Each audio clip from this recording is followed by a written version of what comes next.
Nous sommes la moyenne des personnes que nous fréquentons.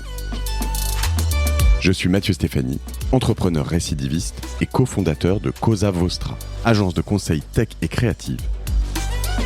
Avec Génération Do It Yourself, je vous propose de rencontrer ensemble des entrepreneurs, sportifs ou artistes qui vont littéralement faire exploser notre moyenne.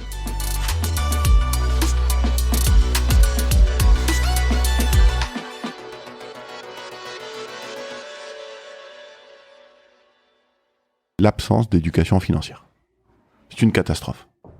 Littéralement, on apprend à personne, par exemple, à faire un budget. Et pourtant, c'est essentiel à tout le monde. Je veux dire, quel que soit ensuite ta vie professionnelle, tes moyens, tu as besoin de savoir gérer un budget. L'argent, c'est sale. Mais vraiment, on a un tabou qui est judéo-chrétien, extrêmement problématique. Plutôt chrétien que judéo d'ailleurs quand même, non ? Plus. Je sais pas, mais en tout cas... Sans aucun... Je pense qu'il y a un gros problème. Je veux dire, moi étant d'origine catholique, je pense que c'est plus... Enfin, je veux dire, chez les protestants, chez les juifs, c'est moins un problème. Chez les musulmans, c'est aussi un problème souvent. Enfin, en tout cas, on a un problème assez clair d'éducation financière. De base. Je te parle pas des trucs de comment... Tu veux pas rentrer dans ce débat sur... mais tu veux vraiment faire quelque chose là-dedans. Ouais. Donc, dans les endroits où on va investir massivement dans les mois et les années qui viennent, c'est l'éducation financière. Permettre à tout le monde de comprendre comment ça marche l'argent. Investir dans la martingale, c'est ce que je fais. À la fois dans le quotidien, mais aussi dans l'épargne, l'investissement. Et donc, ça, aujourd'hui, c'est quelque chose qui n'existe pas, y compris pour des gens qui font des études d'éco. Ne parlons pas des gens qui font pas des études d'éco, mais ça devrait être enseigné à l'école. Non, mais je vais même plus loin, parce que éco, l'éco, alors, c'est clair, tu fais de l'éco, t'apprends, et c'est important, Keynes, Bourdieu. Non, mais avant d'apprendre la théorie...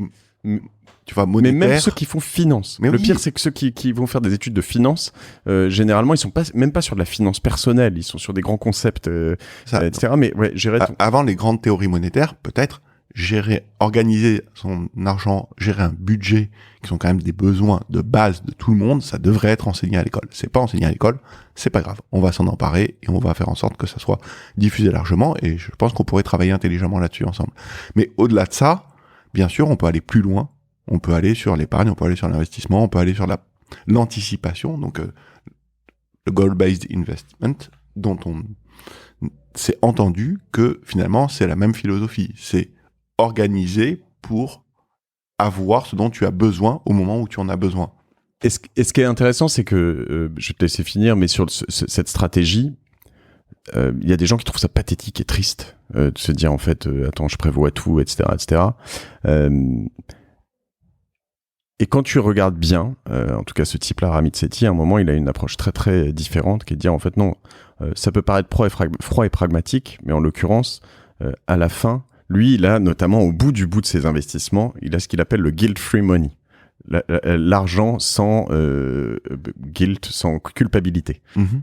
Et en gros, il se dit, il a même ses poches pour dans ses enveloppes, tu vois, pour les restaurants. Il sait que tous les mois, il veut faire une enveloppe restaurant et machin, etc.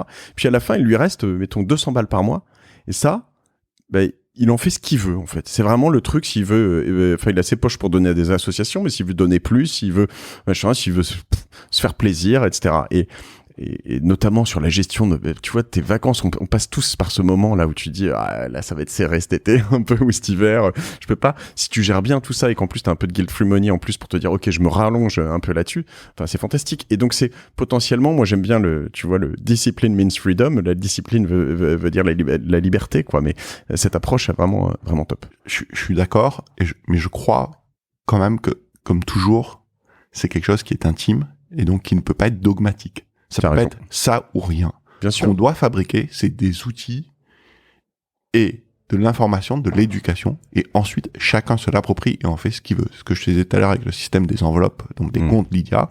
Si tu as envie d'en avoir que 2, un que finalement, c'est pour les coups durs, et l'autre, c'est pour tout le reste, libre à toi. Et si tu as envie d'en avoir 18, 25, 32, dont une qui s'appelle Guilt Free Money et l'autre qui s'appelle Restaurant, j'ai envie de te dire, Tant mieux. C'est tu as ton raison. problème. La question, c'est qu'il faut aujourd'hui proposer. Il faut le faire il faut connaissance de cause. En revanche, pour certaines choses, il faut proposer du long terme. Tu vois, ce que fait Nalo qui m'intéresse, c'est de dire, en gros, j'ai des épargnes à 15 ans qui sont un peu, si je dois sortir l'argent, qui vont être un peu douloureuses parce qu'en fait, tu rentres dans des systèmes qui font que c'est pas de l'argent liquide, quoi. On est dans de l'argent qui est engagé dans des choses plus long terme, avec une stratégie de gestion derrière qui est intéressante. Donc ça, vous allez aller là-dessus. Oui, mais enfin, la réalité, c'est qu'aujourd'hui, beaucoup de gens qui investissent, ils investissent parce qu'un pote leur a dit c'est bien. Franchement, c'est pathétique. Parce qu'un pote qui te dit c'est bien, c'est super. Évidemment qu'il y a le phénomène de confiance, de proximité, et donc un pote, tu as confiance en lui. C'est mieux que quelqu'un en qui t'as pas confiance. Mais la réalité, c'est que si ta seule compétence pour investir ton argent, c'est un pote qui lui a fait quelque chose qui marche pour lui, et en vrai, des gens qui te racontent des choses qui marchent pas, c'est assez rare dans ces sujets-là, tu comprends bien qu'il va y avoir un problème à un moment. Donc en fait, ce dont tu as besoin le plus, c'est de comprendre ce qui est à ta disposition, ce qui est possible, ce qui est là, et ensuite, toi, de te faire une opinion éduquée, et ensuite d'avoir des outils pour faire ce que tu veux.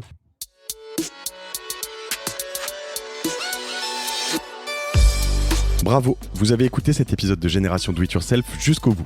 Merci de le partager à 2 personnes autour de vous, d'inscrire de force vos amis au podcast sur leur smartphone et de mettre une note 5 étoiles avec un gentil commentaire, c'est ce qui me fait ressortir dans les classements. Aussi, si vous me laissez votre email sur gdiy.fr, je vous enverrai l'épisode de la semaine ainsi que 2-3 bons plans. Pour finir, n'oubliez pas que si vous avez des besoins en accompagnement tech et créatif, toute l'équipe de Cosa Vostra va vous bichonner comme il se doit si vous nous écrivez sur gdiy@cosavostra.com. Je suis Mathieu Stéphanie et je vous embrasse.